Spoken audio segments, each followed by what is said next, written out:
Je suis vraiment heureuse d'être avec vous ce soir.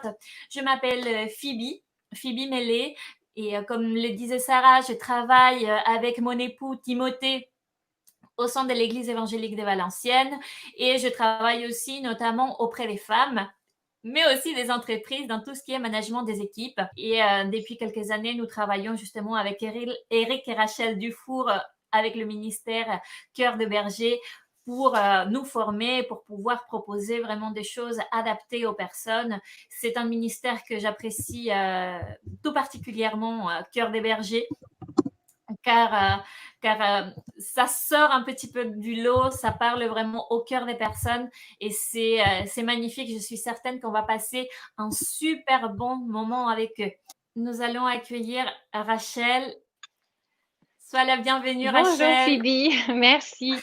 Comment vas-tu? Alors, attends, je regarde, ça va là mes cheveux? Oh, c'est magnifique avec tes Oui, boucles. merci. Mais c'est une joie de t'avoir, Rachel. Tu es très attendue aujourd'hui. Je suis ravie d'être là. Merci pour votre patience, hein. Je termine le live, on est ensemble et je saute dans le vôtre. Et je suis ravie d'être Ah, avec vous. ouais, c'est super, merci beaucoup. Tu sais, il y a des femmes qui sont un peu de partout en France, hein. Il y a des femmes qui viennent, en fait, il y a même des femmes de La Réunion qui se connectent. Super. Que des femmes alors? Bah, apparemment, il y a aussi quelques chéris. Ah bon. Oh oui, il y a quelques chéris. Il y a aussi quelques ados qui sont là, des enfants ados qui sont là, et je suis assez contente de les Super. savoir parmi nous. Mais bon, Rachel, est-ce que tu veux te présenter un petit peu pour celles qui ne te connaissent pas? Alors Rachel, je suis l'épouse d'Éric Dufour. J'ai 5 fils et 3 belles-filles, trois chéris. Maintenant, notre famille est un petit peu féminisée, j'en suis ravie. Donc voilà, ça fait 29 ans qu'on est mariés bientôt, 31 ans qu'on se connaît tous les deux avec mon chéri, 29 ans qu'on sert Dieu ensemble, et puis on a été un peu partout dans le monde. On a servi Dieu en France, et puis en Asie, et puis maintenant nous habitons au Colorado depuis 12 ans.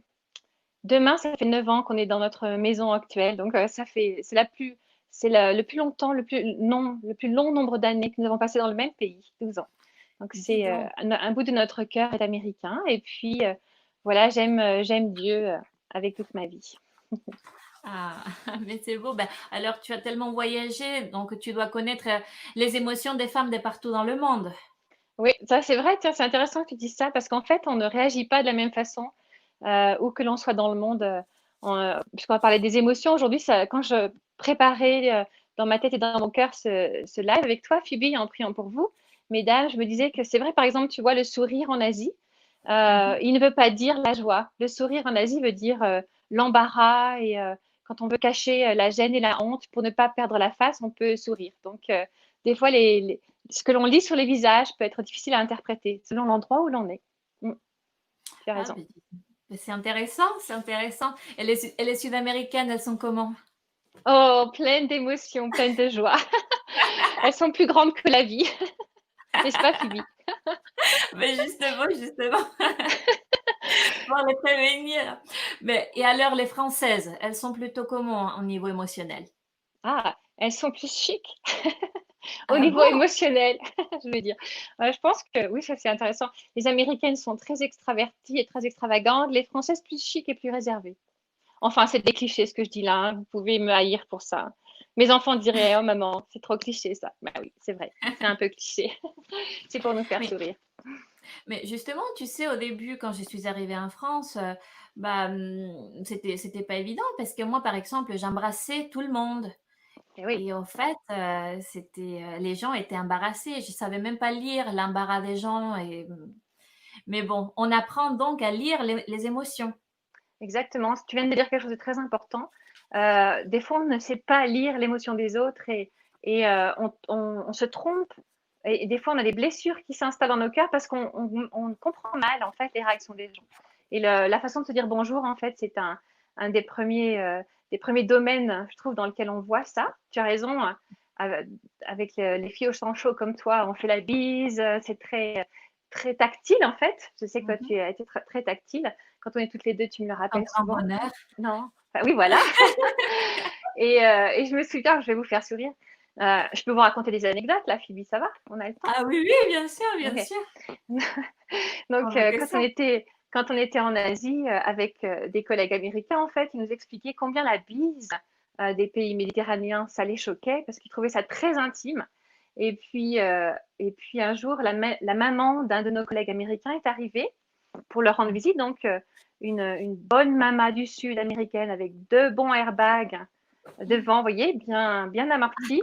Et, euh, et les Américains font des hugs, donc ils vous prennent dans les bras. Et donc, cette mamie a vu Eric, elle est grande en plus. Elle est plus grande qu'Eric. Elle a pris Eric, elle lui a dit: Oh, je suis tellement contente de vous rencontrer. Pouf, elle l'a serré contre son cœur. Et il était noyé dans les airbags.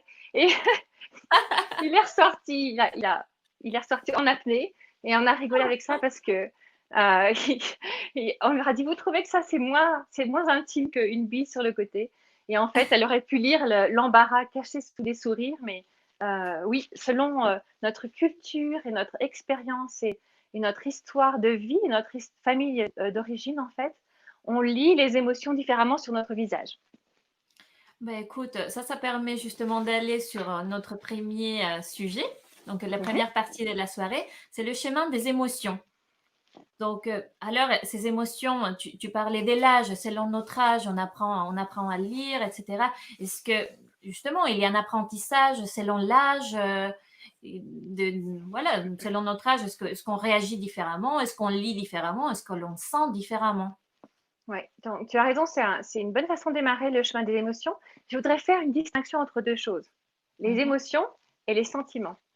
Parce qu'en fait, les émotions, c'est quelque chose qui se passe dans notre cerveau au niveau neurobiologique. Il y a des relâches d'hormones. C'est très chimique, en fait, les émotions. C'est fou, une poussée d'hormones qui déclenche des émotions. Et les émotions durent entre 4 secondes et 90 secondes, c'est-à-dire l'activité biochimique dans notre corps, qui Mhm. commence dans le cerveau, hein, dure entre 4 et 90 secondes. Et ensuite, elle déclenche des sentiments, en fait, que l'on apprend à construire dans notre vie en fonction de nos réactions. Je vais essayer de vous donner des images pour expliquer ça.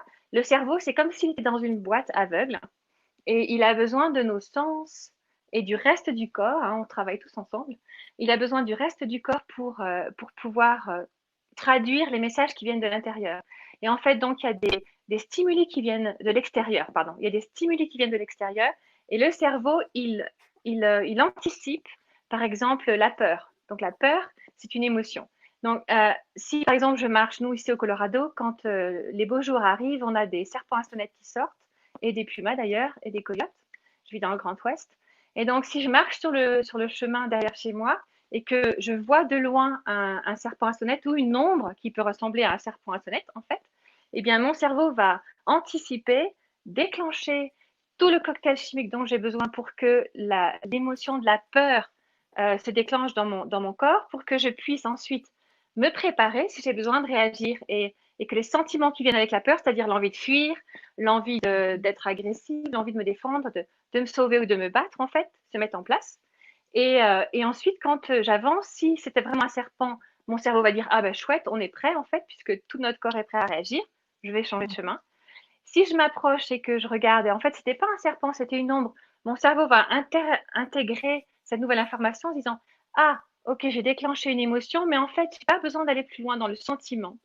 Je peux me calmer et tout va bien, et je continue mon chemin. Et voyez, donc en fait, on peut travailler, et quand on grandit, cette connexion entre les émotions et les sentiments va être acquise en fait avec l'âge. Donc un enfant entre 0 à 2 ans ben, va créer tout ce phénomène d'attachement et de détachement. Vous savez, si vous me connaissez, vous m'entendez dire que la sexualité, elle se construit dès le plus jeune âge. Et un tout petit bébé, en le regardant les yeux, qu'est-ce que c'est mignon, un tout petit bébé. Moi, je suis prête à être grand-mère. Hein. Avis à mes enfants, si vous regardez mes filles, là. Et donc, vous prenez un tout petit, là, dans les bras, vous le regardez dans les yeux. Et en fait, quand on le regarde avec amour, tout ça, il s'attache à nous. On est en train de lui apprendre à créer des émotions qui vont être liées à des sentiments de sécurité. Je m'attache, tu es en sécurité, je dis à ton cerveau que tout va bien. Et je suis en train de créer un chemin des émotions. Et puis ensuite, vous savez, vers 8 mois, ils vont comprendre que quand ils ne sont pas dans les bras de maman, en fait, elle existe ailleurs, quoi. Et donc, vous avez les pleurs, les cris de où est maman, je veux pas qu'elle sorte de la pièce, etc. Parce qu'en fait, il réalise que je me suis attachée à quelqu'un de sûr. Et puis là, je suis en train de me détacher d'elle. Des fois, elle est là, elle n'est plus là. Et en fait, quand on revient et on reprend le petit dans les bras, quand on laisse à la nounou, quand on laisse à l'école, son cerveau est en train d'intégrer que, OK, je me suis attachée à quelque chose, à quelqu'un de sécurisé, je peux me détacher et je peux me réattacher après. Et c'est sécurisé pour moi. Et voilà comment nos émotions créent des sentiments et ça se construit dès le plus jeune âge. Voilà, c'était une longue réponse, Phoebe, pardon. Ah non, mais c'est magnifique, hein, c'est génial comme réponse justement, parce que je regarde un petit peu, parce que pour le coup, si dans le cerveau ça évolue petit à petit, mais comment peut-on construire une santé émotionnelle? Déjà, par exemple, est-ce que tu peux me parler déjà d'autres émotions? Parce que là, tu m'as parlé juste de la peur. Et Mhm. il y a quelqu'un qui disait juste avant que les émotions ne sont pas spirituelles, au fait qu'en fait dans l'Église c'est compliqué de parler des émotions ou d'autres choses que des choses spirituelles parce que les émotions sont charnelles. Donc, qu'est-ce que Waouh! tu en penses? Oh, Est-ce que quand on dit une santé émotionnelle, est-ce que c'est détaché du corps et de l'esprit? très bonne question. Je ne sais pas qui l'a posée, mais très bonne question.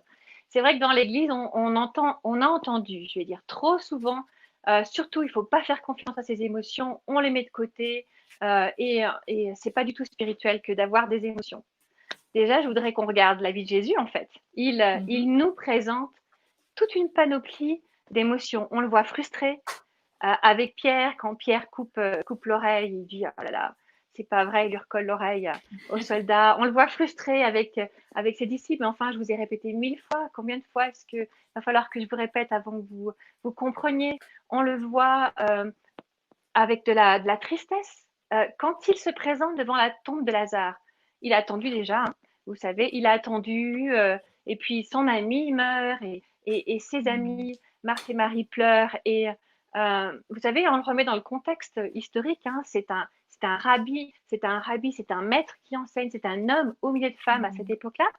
On embauchait des pleureuses, hein, je vous rappelle. On embauchait des femmes pour pleurer parce que ça ne se faisait pas de pleurer comme ça, surtout pour un homme. Et lui, il est là, il sait, lui, Jésus, il sait qu'il va ramener à la vie son ami dans quelques minutes, et pourtant, il Mhm. prend le temps de pleurer. Jésus pleura. C'est le verset le plus court de la Bible.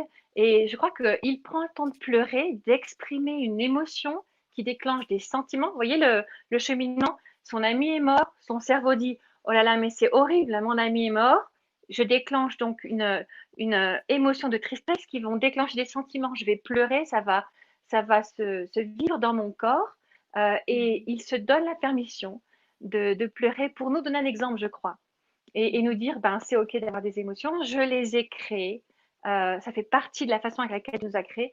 Avoir de la compassion, ça veut dire souffrir avec, ça veut dire Mhm. ressentir ce que l'autre ressent. Et Jésus ne pouvait pas ne pas avoir d'émotion, sinon il n'aurait pas eu de compassion. Donc notre Mhm. modèle, c'est lui.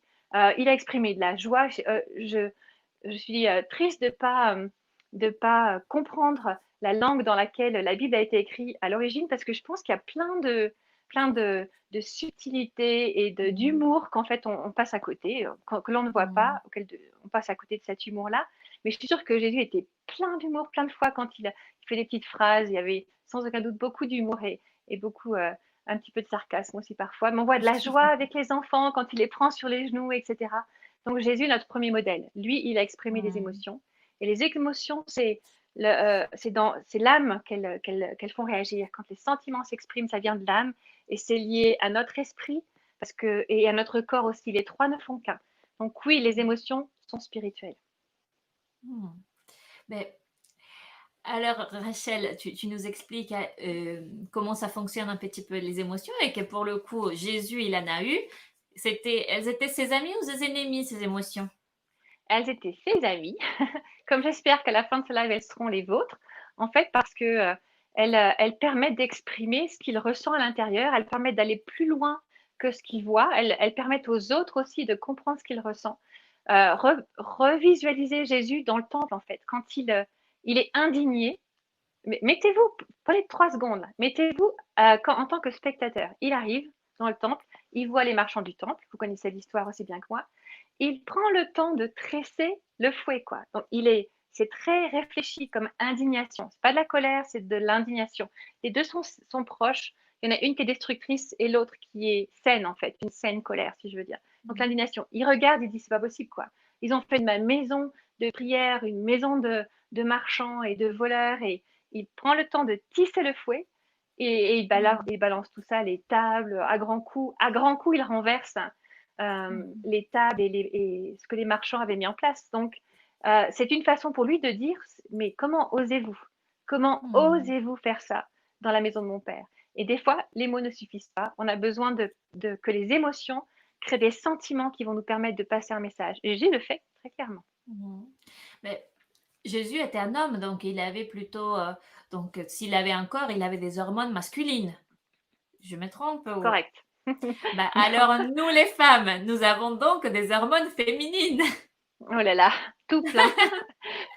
Et quelles sont ces hormones et comment elles vont influencer, on dit Ouais, on est influencé. influencer nos émotions et justement selon le cycle, parce que je ne sais pas si je suis la seule femme au monde de vivre des cycles très difficiles et des syndromes prémenstruels terribles où j'ai dit à mon mari, je suis insupportable aujourd'hui, ne t'approche pas de moi. Je ne sais pas si je suis la seule. Rassure-moi, Rachel. Tu n'es pas la seule, Phoebe. Oh, ouf.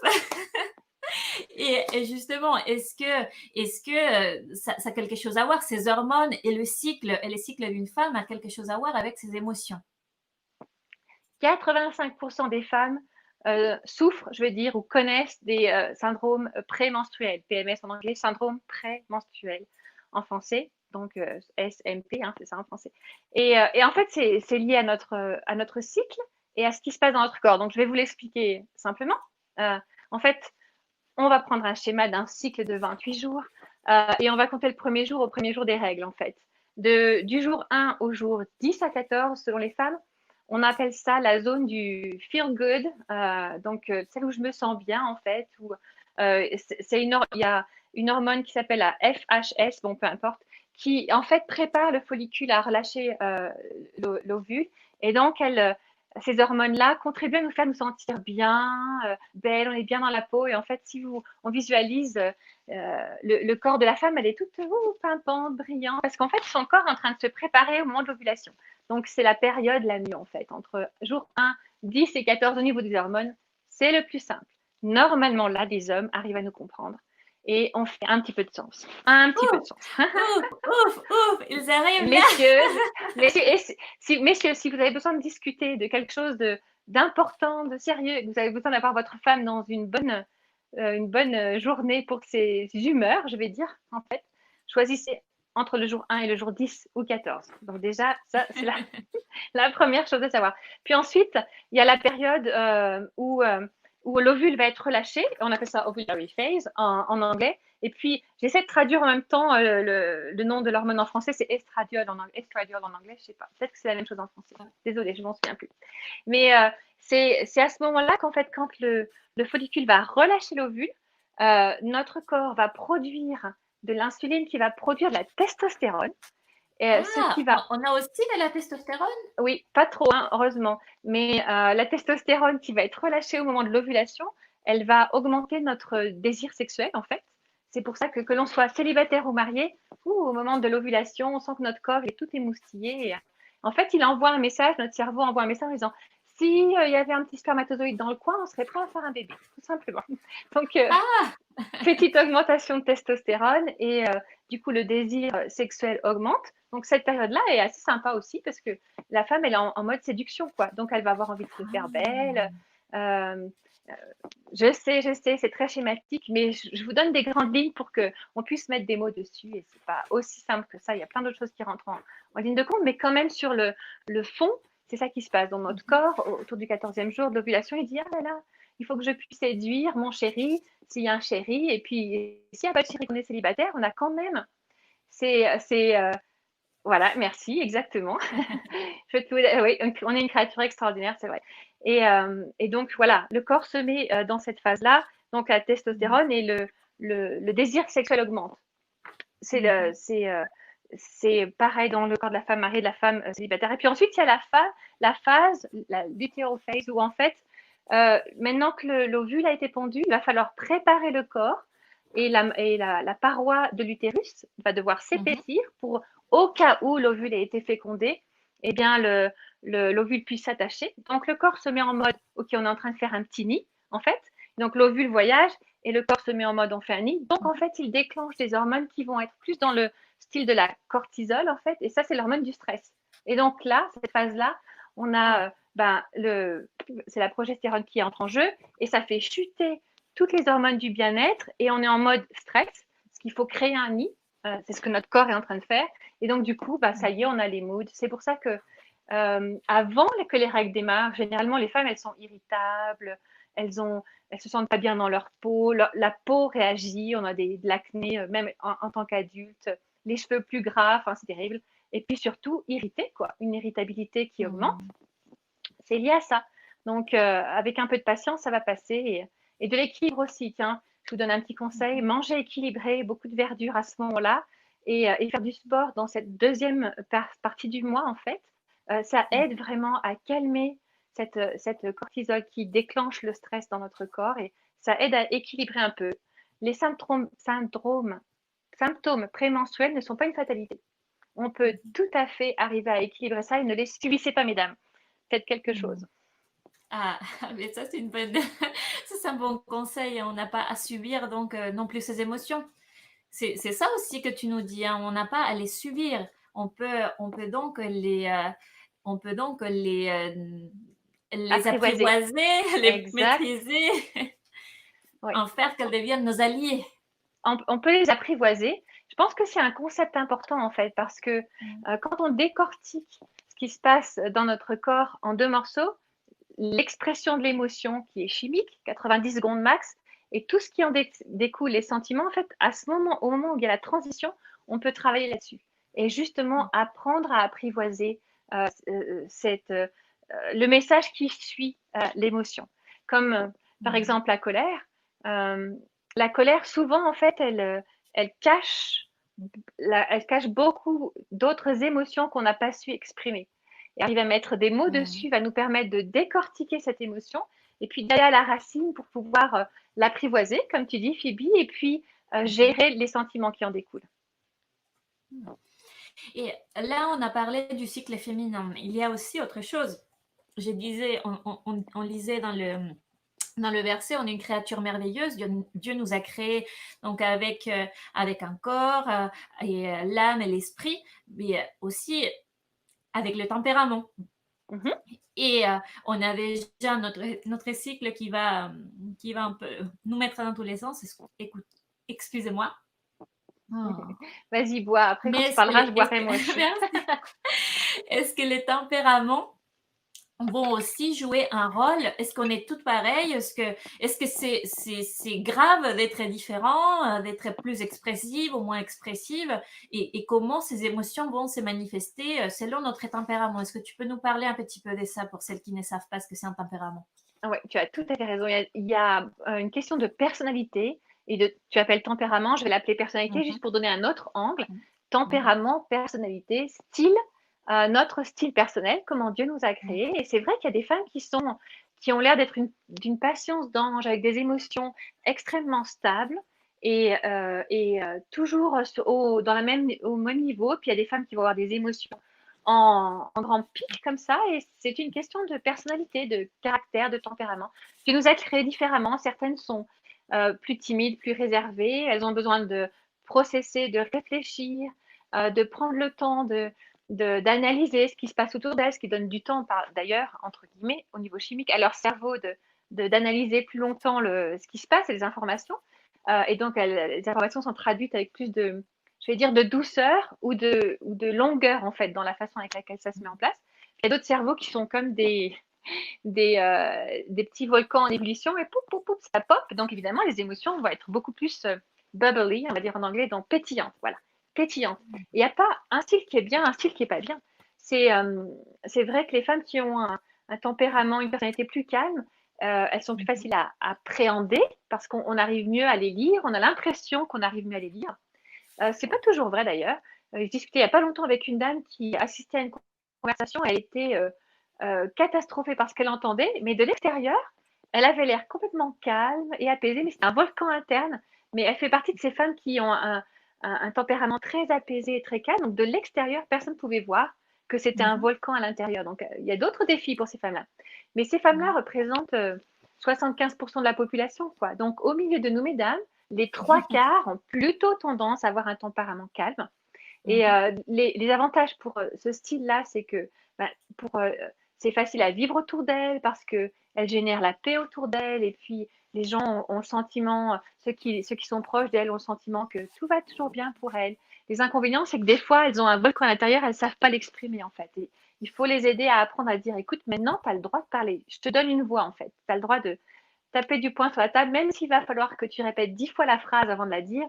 Prends ton courage à deux mains et exprime ce que tu ressens. Exprime tes émotions.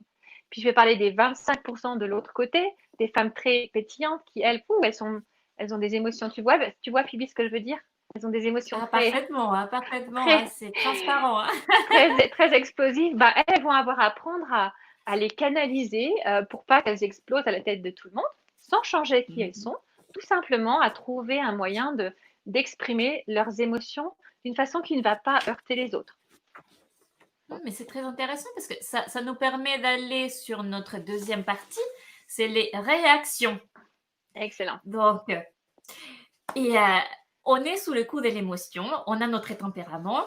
Et d'ailleurs, tu disais, il y a certaines femmes qui vont garder ce qu'elles ressentent. Et puis, pouf, d'un coup, bah, on comprend plus ce qui se passe, il y a tout qui sort. Et Oui. là, on sent un peu qu'on est perdu. Et il y a quelqu'un qui pose une question qui dit, est-ce que les émotions, faut les cacher ou faut les maîtriser? Et justement, Ah, comment intéressant. on va réagir ou comment on va agir sous le coup de l'émotion, sur le coup de l'émotion? Et d'ailleurs, est-ce qu'on arrive vraiment à cacher l'émotion? Non, je ne pense pas qu'il faille la cacher, mais la canaliser, c'est une bonne idée. Les émotions, on peut les visualiser comme des petites échappées de vapeur dans une cocotte minute, en fait. Si on, Mhm. on essaie de les cacher, c'est comme si on mettait un couvercle sur la cocotte minute. Au bout d'un moment, ça va exploser. Et on va exploser soit en Mhm. colère, soit en larmes, mesdames. Donc, ne cherchez pas à cacher vos émotions, apprenez plutôt à les canaliser pour les exprimer d'une façon qui vous fera du bien à vous et qui fera du bien aux autres aussi. Donc, oui, moi, je suis pour encourager à canaliser ces émotions pour pouvoir apprendre à les exprimer, justement. Mhm. Je voudrais vous partager un verset par rapport à ça. Je vais comme ça, si tu veux boire, Rachel, on peut faire une Oui. petite pause. Et je vous ai C'est perdu sur. lui. Tu me vois toujours, Phoebe? Tu me En vois fait, toujours? oui, je te vois, t'inquiète pas. On est toujours là, mais Ok, on est juste caché. d'accord. C'est pour faire une petite pause. Donc, c'est lui qui veille sur sa bouche, garde son âme. C'est lui qui ouvre des grandes lèvres, court à sa perte. Qu'est-ce que tu en penses pour les réactions? Est-ce que là c'est intéressant parce que le livre des Proverbes nous dit c'est lui qui veille sur sa bouche, garde son âme. Il dit pas c'est lui qui ferme sa bouche. Et par contre, c'est Absolument. lui qui l'ouvre des grandes lèvres, bah, il court à sa perte. Qu'est-ce que tu en penses concernant tout ça? Mais moi, j'aime bien essayer de mettre un temps de pause entre le moment où mes émotions sont là et font plein de bulles et le moment où mes sentiments s'expriment. Parce que justement, ça me permet de ne pas le verrouiller, mais de ne pas exploser non plus. Donc, moi, honnêtement, quand je sens que ça bout dans mon cœur et que j'ai des émotions très intenses qui ont besoin de s'exprimer, je compte jusqu'à 7. Pourquoi 7? Parce que c'est juste un beau chiffre, le chiffre parfait, n'est-ce pas? Mais ça, c'est très personnel. Mais j'ai choisi de mettre un délai entre ce que je ressens et ce que j'exprime, en fait, pour justement ne pas risquer de courir à ma perte et arriver à canaliser ce que je ressens. Et puis, pour une femme qui aura plus de mal à exprimer ses émotions, bah, peut-être qu'elle peut se donner un temps limite, quoi. Elle peut dire, bah, dans 1 minute, je vais dire ce que je ressens, par exemple, pour qu'elle, ça soit l'inverse, qu'elle n'attende pas trop longtemps. et qu'elle puisse, elle aussi, exprimer ses émotions et pas se retrouver à ne pas savoir les gérer, à les mettre sous le tapis, en fait. Mais, et d'ailleurs, Rachel, est-ce qu'on peut faire confiance à son cœur? Est-ce qu'on peut faire confiance à ses émotions? Hmm. Quand on On ressent peut quelque chose, apprendre, ouais, on peut apprendre à comprendre ce que l'on ressent et à mettre des mots dessus. Il m'arrive des fois à l'époque où on voyageait, maintenant pour l'instant on ne prend pas l'avion, mais à l'époque où on voyageait, il m'arrivait d'arriver dans un pays et de me dire oh là là, mais qu'est-ce qu'il fait froid? Et j'avais froid et je me sentais pas bien, alors qu'en fait il pouvait faire 27 ou 28 ou 30 degrés, mais j'étais fatiguée et donc je ressentais une sensation de froid et de fatigue qui n'était pas liée à la réalité des choses. Quand il fait 27 ou 28, il ne fait pas froid, mais mon corps mhm, m'envoyait des messages qui étaient différents de la réalité. Donc, par contre, je ne vais pas ignorer ces messages. Je vais mettre un pull, je mhm. vais peut-être faire une sieste pour me reposer, pour pouvoir ensuite réajuster avec la réalité. Donc, oui, on peut apprendre à faire confiance à ses émotions, à ce qu'on ressent et apprendre à le traduire en fait. Et pas à agir c'est pas nos émotions qui nous dirigent, mais nos émotions, elles font partie de qui l'on est et on a besoin d'intégrer les messages qu'elles nous envoient dans nos décisions, dans nos réactions, dans nos choix. Absolument. Mais écoute, il y a ce verset, il est en français courant, il est dit, il est insensé de se fier aux impulsions de son cœur. Seul celui qui s'est conduit avec sagesse échappe au danger. Qu'est-ce que tu en penses? Parce que tu dis il faut apprendre à leur faire confiance, mais est-ce qu'on peut vraiment se fier comme ça à ces coups d'émotion, pouf, qui sortent? Ouais. C'est là le français courant a choisi de dire impulsion. Et donc, je Mhm, dirais, si on choisit de réagir dans ces 4 secondes ou 90 secondes, au moment où l'émotion est traduite dans le cerveau, elle n'a pas encore fini d'être analysée, en fait.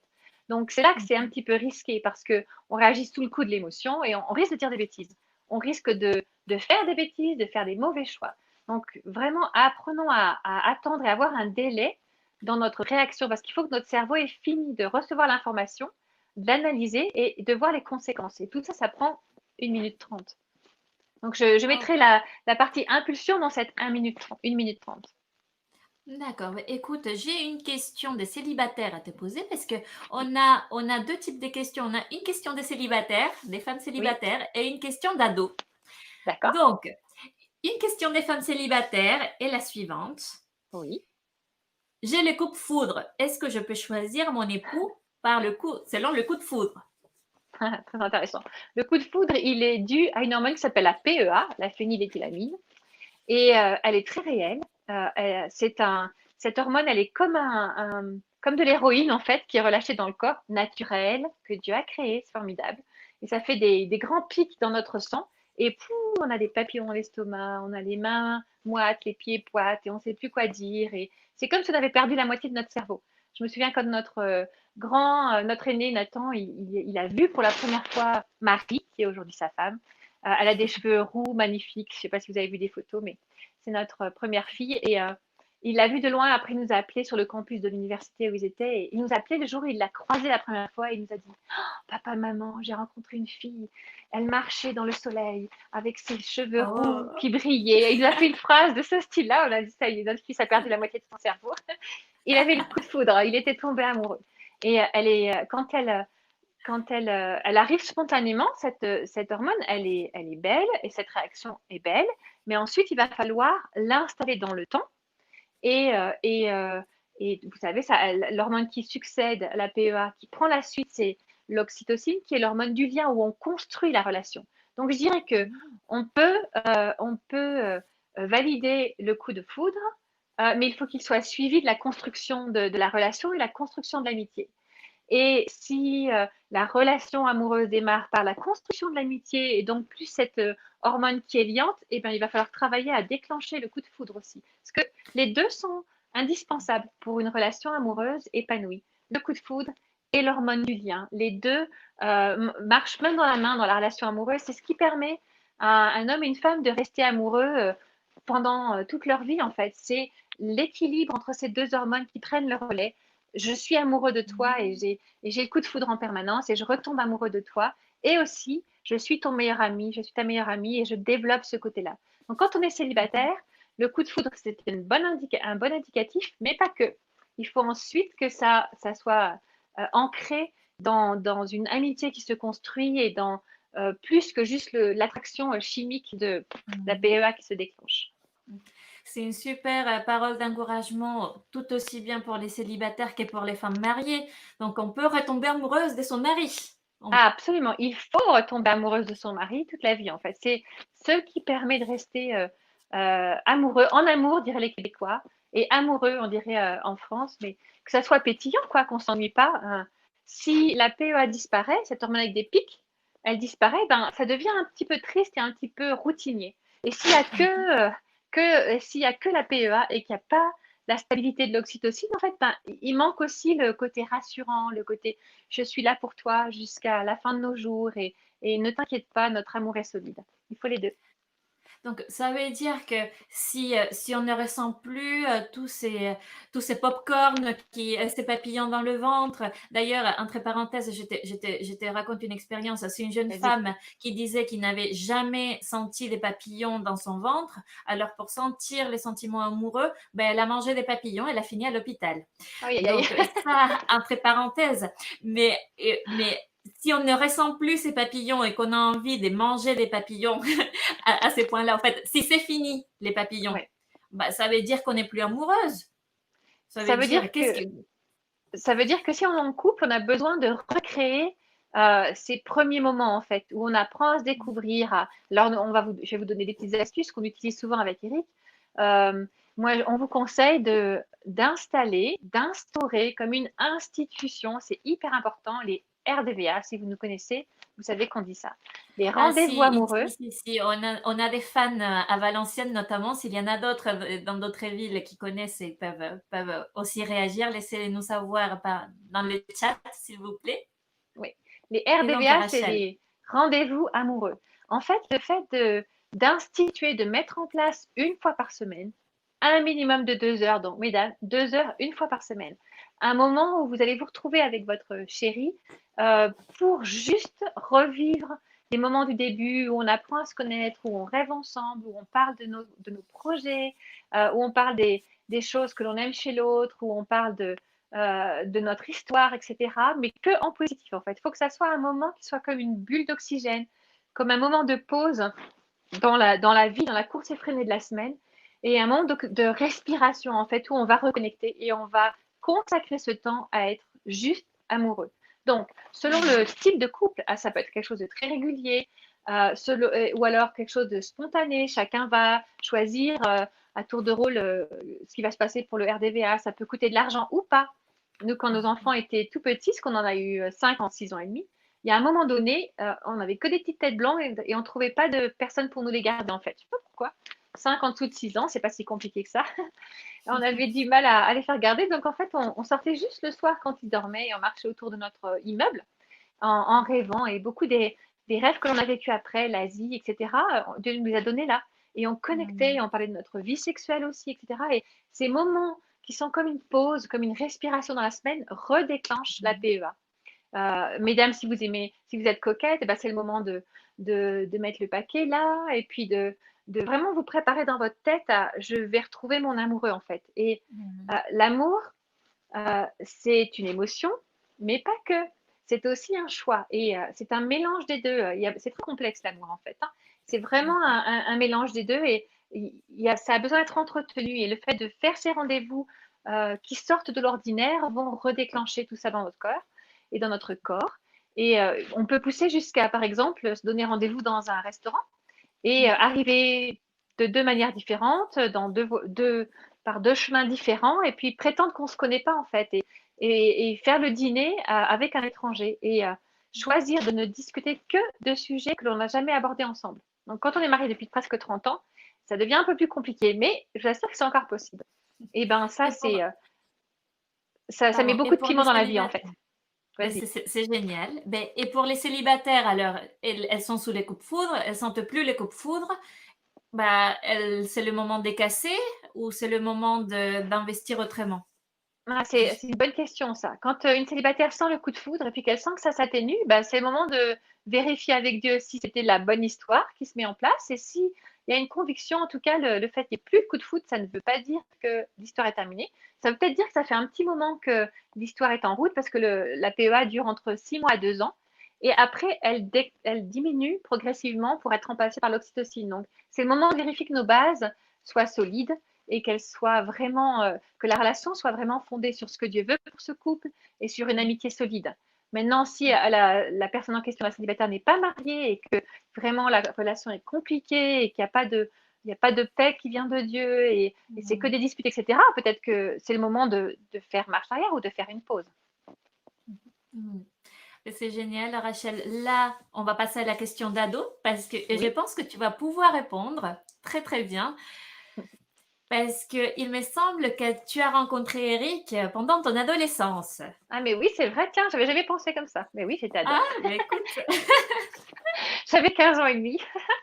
J'étais ado. mais l'ado qui a posé cette question est dans cette tranche d'âge D'accord, et il dit et je ne sais pas si c'est une garçon ou une fille, hein, d'accord. la question a été posée par un ado, donc je ne sais pas et c'est super parce que tu vas voir, c'est génial. Je suis amoureuse.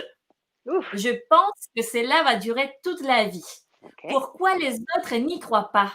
Et jusqu'où je peux aller avec mon amoureux, mon Ouf. amoureuse? Ouf, ok. Ah, c'est une très bonne question. Euh, il y a deux périodes dans la vie où nos hormones s'emballent et notre corps s'emballe avec des pics de croissance. C'est pendant la grossesse et donc pendant la période où Dieu nous crée dans le ventre de notre maman. Là, c'est une, effusion, ébullition de tout un tas de choses qui se passent dans notre corps. Et l'autre saison dans la vie, c'est au moment de l'adolescence. Donc là, toutes les hormones sont mélangées. Si c'est un garçon, d'un seul coup, la testostérone va arriver en pleine force et va lancer la métamorphose du corps. Chez les filles aussi, œstrogène, progestérone vont s'emballer et vont lancer des cycles et le corps qui se transforme et donc créer un petit peu une confusion au niveau du cerveau pour savoir comment interpréter tout cela.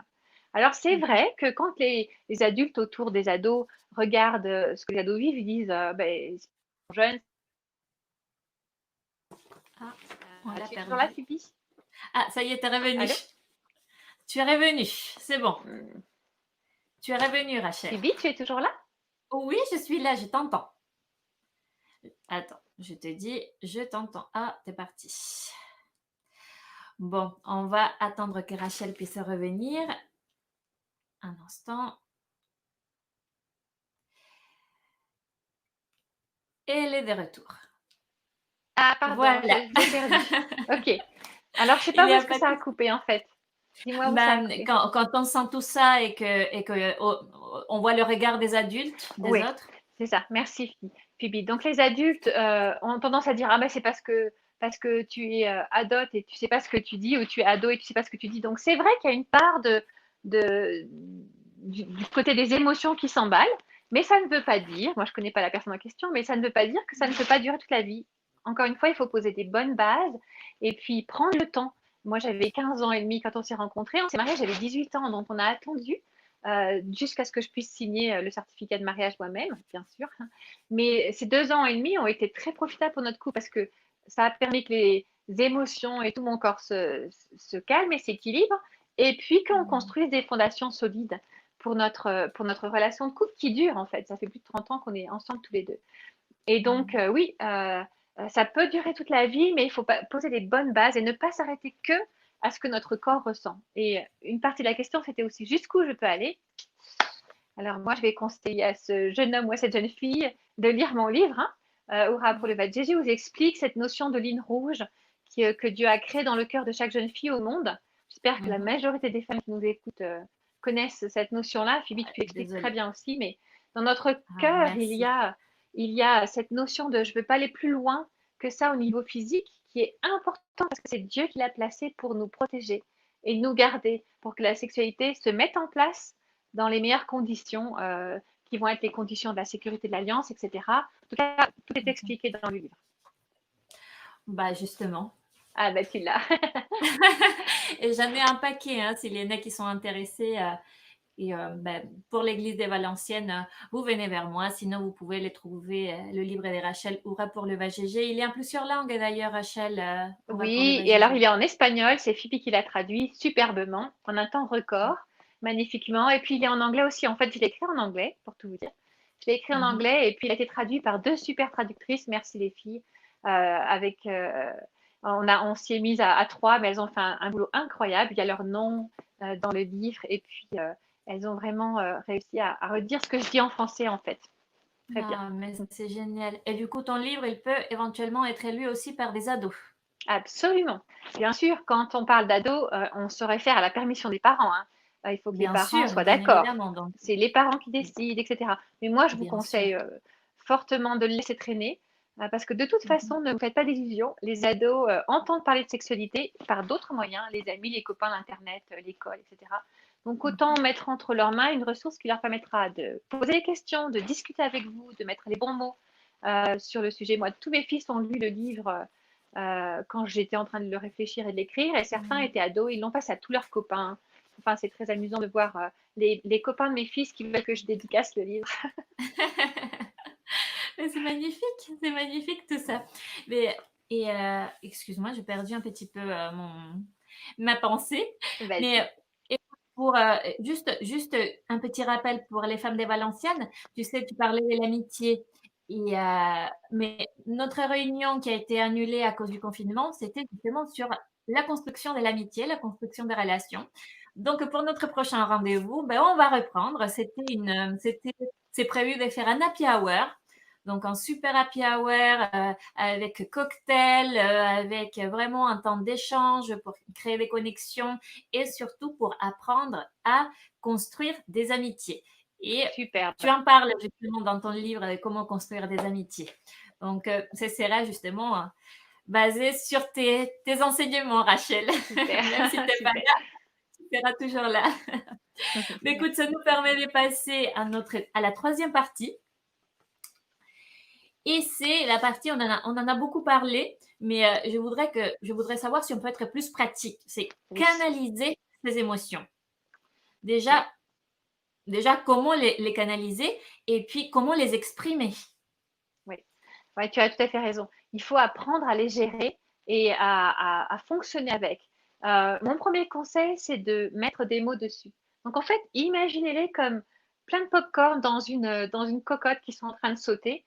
On va Mhm. enlever la pression et laisser chaque grain de maïs s'exprimer en mettant un mot dessus. Donc, si vous êtes une personne qui a du mal à exprimer ses émotions, ben moi, je vous encourage à imprimer une liste d'émotions. Il y en a plein sur Internet. Vous Mhm. tapez liste des émotions en français, par exemple, et vous allez avoir des listes de 800 mots. Imprimez cette liste. Et quand vous ressentez cette émotion qui vous envahit, rappelez-vous qu'elle ne va durer que 4 à 90 secondes, qu'il va falloir aider votre cerveau à les interpréter. Donc, dans ces cas-là, l'émotion monte. Allez chercher votre liste sur votre téléphone et posez-vous pour choisir 10 mots, 10 mots qui vont vous permettre d'exprimer ce que vous ressentez. Par exemple, une forte émotion de tristesse arrive et vous avez envie de pleurer. Bah, des fois, quand on dit mais pourquoi tu pleures, elle va dire je ne sais pas. Et ben, ça vaut le coup de répondre à ce je ne sais pas en se posant en disant bah, en fait, je me sens frustrée, je me sens dévalorisée, je me sens insultée, je me sens pas à la hauteur, je suis la plus nulle des nulles. Enfin, vous voyez, vous choisissez 10 mots qui expriment ce que vous ressentez. Parce qu'ensuite, ça va vous permettre d'aller à l'étape suivante et de commencer à le communiquer à quelqu'un. Donc là, ça vaut le coup si vous n'êtes pas seul, s'il y a une amie ou un groupe d'amis, de leur dire j'ai vraiment besoin d'en discuter avec vous, il s'est passé ça et voilà ce que j'ai ressenti. Est-ce qu'on peut en parler? Le fait d'en parler avec quelqu'un d'autre va nous permettre de mettre des mots dessus. Alors, s'il y a un chéri, on en parle avec le chéri. Ça va l'aider lui aussi à comprendre ce qui se passe. Et Mhm. donc, prendre plusieurs étapes en fait pour pouvoir mettre des mots. Donc, on choisit des mots qui les expliquent, on les écrit, pardon, on les exprime et après on les écrit. Moi, je vous encourage, Mhm. celles qui ont des émotions qui partent dans tous les sens, à démarrer des carnets en fait, et à écrire ce que vous ressentez. Transformer ce que vous ressentez en prière s'il y a besoin, mais utilisez vos sens et mettre en action votre corps pour pouvoir justement les exprimer, les canaliser et pas qu'elles soient à l'intérieur et qu'elles fassent cocotte minute et qu'elles explosent en fait. Mais c'est déjà des super conseils. Et d'ailleurs, Rachel, je remets encore ce verset qui nous rappelle, on en a déjà discuté, c'est lui qui veille sur sa bouche, garde son âme. C'est lui qui ouvre des grandes lèvres, court à sa perte. Et alors justement, il faut garder un petit peu avec sagesse son émotion pour apprendre petit à petit à les exprimer. Parce que Oui. je me permets de te dire, il y a même des personnes là qui nous posent cette question. Que faire justement, ou déjà, qu'est-ce qu'elles signifient les crises d'angoisse, d'anxiété, les tremblements, les crises des larmes? Je pense notamment aux crises de colère aussi. Qu'est-ce qu'elles signifient déjà? Alors déjà, il y a 7 niveaux d'intensité de crise d'angoisse en fait. Donc, si on fait face, il y a une différence entre les crises de colère, les crises d'angoisse, les paniques, les crises de panique aussi. Donc, si ce sont des crises qui arrivent de façon répétée et on n'arrive pas à les gérer, on sent que c'est plus fort que nous, ça vaut le coup de consulter parce qu'en fait, il faut aller chercher la racine et savoir exactement à quel type de crise d'angoisse on a affaire en fait pour pouvoir Mhm. la soigner de la meilleure des façons. Mais voilà, donc première chose, c'est de comprendre ce qui se passe, d'aller gérer la racine. Et puis ensuite, par exemple, je vais prendre la crise de colère. La crise de colère, elle est toujours le signe qu'il y a eu des émotions qui ont été stuffed, qui ont été enfouies Mhm. et qu'on n'a pas réussi à exprimer. Donc, pour canaliser la crise de colère, il faut moi, j'aime bien les choses très pratiques. Donc, j'ai toujours dans mon bureau un vieil annuaire hein, que je garde pour que les- une femme qui aurait besoin d'exprimer une crise de colère puisse déchirer les pages des vieux annuaires. Ça marche très, très bien. Tu m'en as Et réservé un, tu oui, m'as promis. Hein. c'est ça. Je vous assure, ça fait un bien fou. Il y a un vrai plaisir à déchirer les pages des vieux annuaires. Donc, si vous en avez, à mon avis, il y aurait un marché là, parce que c'est un très bon moyen de canaliser les crises de colère. En fait, l'idée, c'est, imaginez encore mon histoire de cocotte minute, il faut enlever le petit sifflet, vous savez, qui retient la vapeur. Donc, on enlève le sifflet, donc on déchire les pages de l'annuaire, ou on tape sur un coussin. Moi, je trouve ça très bien aussi. On tape sur un coussin. J'ai toujours aussi une ceinture avec un pouf sur lequel les femmes peuvent taper. Donc, je l'ai déjà utilisé plein de fois, parce qu'il y a besoin que la vapeur sorte. Et puis après, une fois que la, la, la, l'expression de la colère a été canalisée de façon à ne faire de mal à personne, moi je vous encourage à aller toute seule dans votre chambre et à ne pas être devant les enfants, bien sûr, mais vraiment à le gérer seule avec Dieu. On laisse la vapeur être extraite et puis après on se pose, on dit ok, qu'est-ce qui se passe vraiment dans mon cœur? Et là on refait le cheminement. Je choisis 10 mots qui vont mettre des mots sur mes mots, M-O-T-S, M-A-U-X, et qui vont me permettre de Mhm. comprendre ce qui se passe à l'intérieur de moi. Je vais le dire à quelqu'un. Si j'ai personne, je le dis à Dieu, quoi. Je me mets à genoux, je dis Seigneur, tu Mhm. vois ce qui se passe dans mon cœur, ces choses-là qui se sont accumulées, et je vais les écrire en Mhm. forme de, j'ouvre mon cœur et j'écris ma prière. Mhm. Et encore une fois, donc il faut comprendre les racines, arriver à enlever la petite capsule pour laisser échapper la vapeur et ensuite mettre des mots dessus. Hmm. Mais merci parce que justement, il y avait une question à ce sujet parce que une personne qui vivait ce type de crise d'angoisse, de tristesse et avec un impact réel sur sa foi, elle dit, bah, je suis seule, comment j'ai fait? Bah, là, tu viens de Mm. répondre en disant, même quand on est seul, on peut Oui, compter sur le Seigneur. Alors, cette émotion n'est pas un péché. Ressentir la absolument colère, c'est pas. pas un péché. Absolument pas. La colère qui va déplaire à Dieu, c'est celle qui va nous dominer en fait. C'est la colère qui va nous dominer, qui va déplaire à Dieu. Et elle nous domine si on essaie de la garder sous l'eau. Imaginez un ballon rempli d'air que j'essaierai de garder sous l'eau dans une grande piscine. Ben, je vais pouvoir le garder sous l'eau juste le temps où mes forces vont me permettre de le faire. Et puis, au bout d'un moment, Hmm. ça va faire explosion en fait. Donc, non, ce qui va aider à ne pas tomber dans un péché, c'est-à-dire que si la colère me maîtrise et me domine, là oui, ça peut mal se terminer. Hmm. Je vais vous donner un exemple. On travaillait au début de notre ministère, on travaillait avec des jeunes qui étaient dans des situations difficiles, des repris de justice et puis des alcooliques et des toxicomanes. Et un de ces jeunes nous expliquait qu'en fait, ce qui s'était passé dans sa vie, c'est qu'un jour, il était dans un bar et quelqu'un est venu l'insulter. Et ce jeune homme s'est levé et ça a duré 30 secondes. Il s'est levé, il n'a rien dit, mais il a poussé le gars en question. et la personne est tombée à la renverse et a tapé la nuque contre le bord de quelque chose, d'une table, je crois. Et en fait, cette personne-là est morte sur le coup, quoi. Le gars est mort sur le coup et notre jeune homme s'est retrouvé après, bien sûr, en prison. Et il a perdu sa femme, il a perdu ses enfants. Et il nous a dit 30 secondes de colère pure a détruit ma vie. Et c'est ça qu'on ne veut pas. Mm. Quand la colère a été, vous voyez, là, c'était même pas violent, quoi, mais il avait enfermé toutes ses émotions, sans doute pendant longtemps, c'était sans doute la goutte qui faisait déborder le vase. Et Mm. la colère l'a dominé, il a simplement poussé le gars et sa vie a basculé. Donc, moi, je vous encourage à canaliser, exprimer vos émotions pour ne pas qu'elles nous entraînent dans une situation où après, on va faire ou dire des choses que l'on va regretter. C'est pas Mhm. l'émotion qui est un péché, mais des fois, les émotions risquent de nous coincer en fait, avec des sentiments qui vont se Mm. mettre en place et des actions qui vont nous entraîner à faire des choses que l'on regrette. Parce qu'en fait, il y a beaucoup de personnes, je commence à comprendre, qui confondent la crise des colères avec la colère. Oui. C'est deux choses différentes. Et même, je me souviens, je connaissais quelqu'un d'extrêmement violent et qui faisait des crises de colère en tapant, en se faisant mal. Et déjà un adulte qui était capable vraiment de, quand c'était un homme et quand il se mettait en colère, mais il était capable et c'était impossible de le contrôler. Mais à chaque fois qu'il revenait à lui, il redisait, Jésus, il s'est mis en colère. Hmm. Hmm. Jésus, Donc, il était. Oui, vas-y. c'était juste pour te dire, il y a quand même une grande différence entre la colère qu'on va ressentir, que je vais ressentir quand quelqu'un passe devant moi à la caisse, et une colère que vraiment va me faire crier ou avoir besoin de déchirer des pages de l'annuaire ou crier sur un coussin. Et c'est différent. Oui.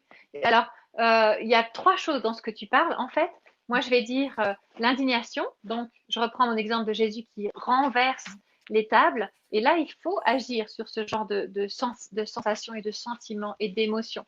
Je me souviens quand un jour on était en Thaïlande, on était à Bangkok et on était tard dans la rue parce qu'on sortait de l'hôpital pour un des rendez-vous médicaux d'Eric et on mangeait une soupe dans la rue, comme elles sont délicieuses à Bangkok. On a vu, donc je sais pas, il était 11 heures du soir, quoi. Et il y avait un homme, un papy, qui tenait par la main une petite fille taille, quoi. Et il y a beaucoup de trafic d'enfants hein, pour la trafic sexuel en Thaïlande. Et on était avec Eric horrifiés, indignés, avec une sainte colère, je veux dire. Donc cette indignation qui était maîtrisée, on a dit, on peut pas laisser faire ça. Alors on a Mm. commencé à suivre le gars, on était prêt à intervenir et franchement, on serait allé jusqu'au bout, quoi. On savait pas trop ce qu'on allait faire, mais on les suivait. Si on les voyait rentrer dans un hôtel, on aurait sauvé la petite. Enfin, jusqu'au moment où on a Mm. entendu qu'elle répondait en allemand à son papa et c'était simplement quelqu'un qui avait adopté une petite fille taille ou un monsieur allemand qui avait épousé une femme Mm. taille et donc avait une petite fille taille, ce qui est très courant. Et donc là, fiouf, toute l'indignation est retombée, elle était en sécurité avec son papa, mais dans des cas comme ça, il faut être prêt à réagir. Ça, c'est l'indignation qu'on appelle Mhm. colère. Et je trouve que ça rend pas les choses claires, donc c'est pour ça que vraiment je veux donner ce mot-là, indignation. Là, il faut agir. Puis après, il y a la colère qui va être quelqu'un me coupe la route à la quai ou me coupe la route en voiture ou passe devant moi. Ça, c'est l'énervement, quoi. Et Mhm. on peut apprendre absolument à maîtriser ça. C'est simplement, Mhm. tu comptes jusqu'à 7 et alors, quoi, vous connaissez peut-être ma grande phrase, et alors, bon, ben voilà, aller passer devant à la caisse, c'est pas la fin du monde, quoi. On va apprendre la Non. bienveillance et apprendre à gérer ça. Puis après, il y a la colère destructrice, et celle-ci, c'est ce que tu me décrivais.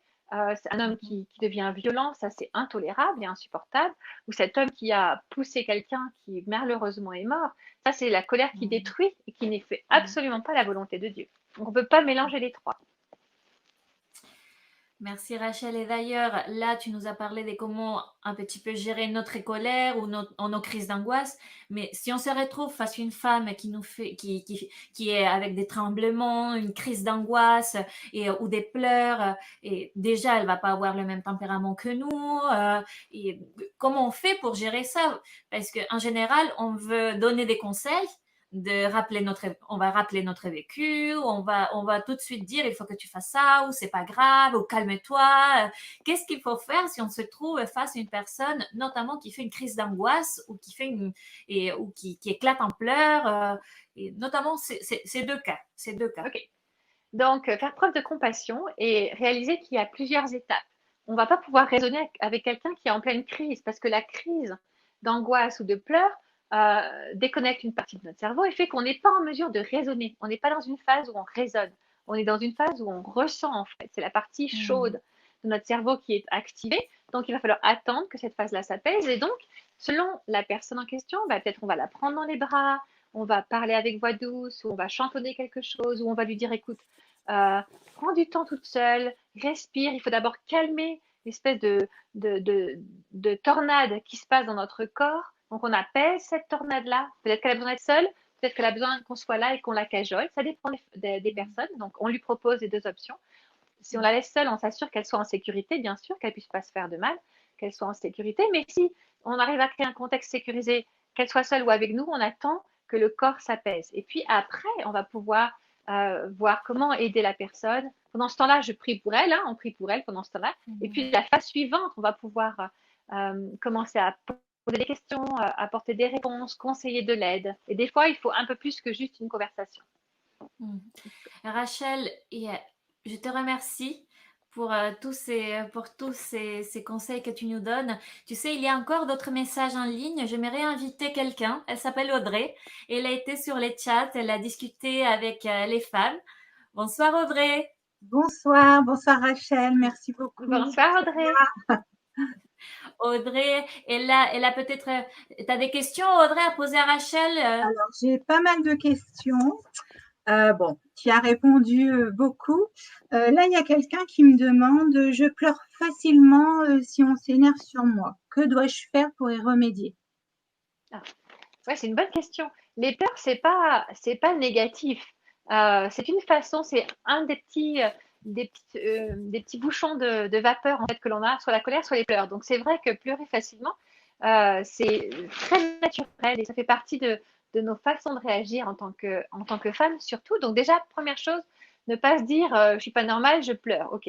Mais après, il faut arriver à mettre des mots dessus. Donc peut-être dire à la personne, écoute, donne-moi 5 minutes, j'ai besoin de gérer cette émotion que je ressens, là, ce que je ressens. Est-ce que tu serais d'accord qu'on en reparle après? Donc moi, j'encourage les femmes qui pleurent trop à leur goût, hein, qui pleurent trop à leur goût, hein, je dis bien, à s'autoriser à revenir sur la conversation après, parce qu'elles vont avoir eu le temps d'évacuer ce qui était dans leur cœur et puis ensuite de mettre des mots dessus. Donc ne nous arrêtons pas sur je pleure, c'est nul, je ne sais pas m'exprimer. Non, c'est simplement que tu as besoin d'un temps supplémentaire, un peu plus de délai, voire même il n'y a pas longtemps, je disais aussi à une dame, bah, écoute, quand tu es dans cette situation-là, demande à reparler demain, en fait. Tu auras toute la nuit pour réfléchir, analyser ce qui s'est passé et tu seras dans une meilleure position pour discuter de ce point qui est important pour toi aussi. Sinon, on risque de passer toujours à côté des solutions durables et on se retrouve coincé en permanence. Donc, pas se frapper la culpe parce qu'on pleure, mais se donner la permission de reprendre la conversation un peu plus tard. D'accord, merci Rachel. Alors, une autre question, comment faire pour renouer avec ses émotions quand on a été habitué à ne pas les écouter, à ne pas les reconnaître, à les enfuir peut-être? Très bonne question. Oui, c'est vrai que des fois, pour se protéger, on met un couvercle sur nos émotions et on dit, ah, j'ai trop mal, donc ce coin-là de mon cœur, je l'anesthésie, parce que comme ça, c'est plus facile, je vais vivre sans émotion, je ressens rien, et notre cœur se transforme en cœur de pierre un petit peu, hein, pour se protéger. Alors, moi, je vais encourager à comprendre pourquoi, là, il y a plusieurs étapes, hein, c'est tout un processus, mais à comprendre pourquoi, qu'est-ce qui m'a blessé, et à pouvoir pardonner ce qui a besoin d'être pardonné. Et puis ensuite à accepter de prendre un risque de dingue, c'est-à-dire de faire tomber les murs de protection que j'avais construits pour protéger mon cœur et donc de me rendre à nouveau vulnérable, mais pour pouvoir ressentir des émotions. Ça veut dire que cette étape-là, la personne qui va prendre ce risque-là, en fait, elle va être à nouveau blessée, hein, c'est sûr. Mais c'est comme si on autorisait le sang à revenir dans cette partie-là du corps. Et donc, des fois, ça fait mal, mais des fois, il y a beaucoup de joie aussi. Parce que quand on met un couvercle sur les émotions, on n'a plus les émotions de douleur, hein, elles sont évacuées. On n'a plus de peur, on n'a plus de tristesse, on n'a plus de douleur, mais on n'a plus de joie, on n'a plus de sensation d'amour aussi, je veux dire, les émotions positives vont être aussi anesthésiées. Donc, regarder où on a été blessé, choisir de pardonner, prendre le risque de faire tomber le mur de protection et redonner une chance à notre cœur d'avoir le sang qui revient. C'est un petit peu comme quand on est assis sur notre jambe pendant un petit moment, puis qu'ensuite, vous savez, quand on se relève et qu'on a des fourmis, là, ça fait mal, hein, mais c'est le sang qui revient et c'est la vie qui revient dans la jambe et on va pouvoir s'en servir à nouveau. Donc, pour pouvoir se servir de notre cœur, de notre âme, de nos émotions à nouveau, il faut accepter ce passage-là. Et puis ensuite, on apprend à remettre des mots et on revient sur mon système de liste d'émotions et on prend le temps de mettre des mots dessus, de les poser, de dire qu'est-ce que je ressens vraiment là. En fait, il vient de se passer cet événement-là, cette personne m'a dit ça. Normalement, avant, ça ne me ferait rien, mais là, qu'est-ce que je ressens vraiment? Et je peux choisir 10 émotions qui expriment de la joie ou alors 10 émotions qui expriment de la tristesse selon ce qui vient de se passer. Mais il faut se donner la permission de réexplorer cette zone-là de notre cœur. D'accord, merci. Ensuite, j'ai une dame qui nous demande comment peut-on faire pour canaliser la colère au travail? Alors, je ne sais pas si on peut aller aux toilettes pour crier un bon coup dans le mouchoir. Mais oui, bon, là, c'est un petit peu difficile de donner des conseils sans connaître le contexte, mais moi, je conseillerais de prendre une pause, hein, de demander. Je ne sais pas si on a encore. Ça fait longtemps que j'ai quitté la France, hein, ça fait plus de 20 ans. Mais à l'époque, il me semble qu'il y avait des droits à des pauses dans la journée, la pause café ou la pause, je ne sais pas, ça s'appelait cigarette, je crois, à l'époque, où les gens sortaient pendant 5-10 minutes, quoi. Moi, je vais encourager à sortir pour pouvoir laisser la vapeur s'échapper et revenir avoir la tête plus posée, pour pouvoir faire face à la situation quelle qu'elle soit, en fait. Merci beaucoup, beaucoup Rachel. Merci Audrey pour les questions. On va libérer Rachel et on a compris vraiment que du coup, on parle beaucoup de colère. Il y a beaucoup de commentaires concernant la colère. C'est intéressant de comprendre que ce n'est pas une mauvaise chose de ressentir la colère, mais que c'est peut-être un signal d'alerte que notre cerveau nous envoie. Donc, elle n'est pas mauvaise, elle vient de Dieu. Toutes nos émotions viennent de Dieu et nos émotions peuvent devenir des amis si on arrive à les maîtriser. Est-ce que c'est un petit peu ce que tu peux dire, Rachel? C'est très bien, tu l'as bien résumé. Les émotions sont nos alliés parce qu'en fait, elles nous permettent de mettre des mots sur ce que l'on vit et elles permettent à notre cerveau d'analyser ce qui se passe et on peut les muscler en fait. On peut muscler les sentiments qui sont attachés à nos émotions. Ça, c'est la bonne nouvelle parce qu'il y a de l'espoir, quelles que soient les émotions que l'on a à gérer et qui nous submergent ou qui sont éteintes, quel que soit le niveau d'intensité, en fait, on peut réentraîner notre cerveau à traduire le bon message qui va nous créer des sentiments qui vont être adéquats selon la situation. Donc, super, bravo. Bien résumé, Phoebe. Merci beaucoup, Rachel. Et d'ailleurs, plusieurs de tes conférences ont été annulées dans le monde. Nous savons que tu vis aussi grâce à ces conférences que tu fais. Tu es venu chez nous gratuitement ce soir. Nous avons été des centaines à pouvoir déjà ce soir profiter de ton ministère et nous souhaitons aussi te bénir, te remercier.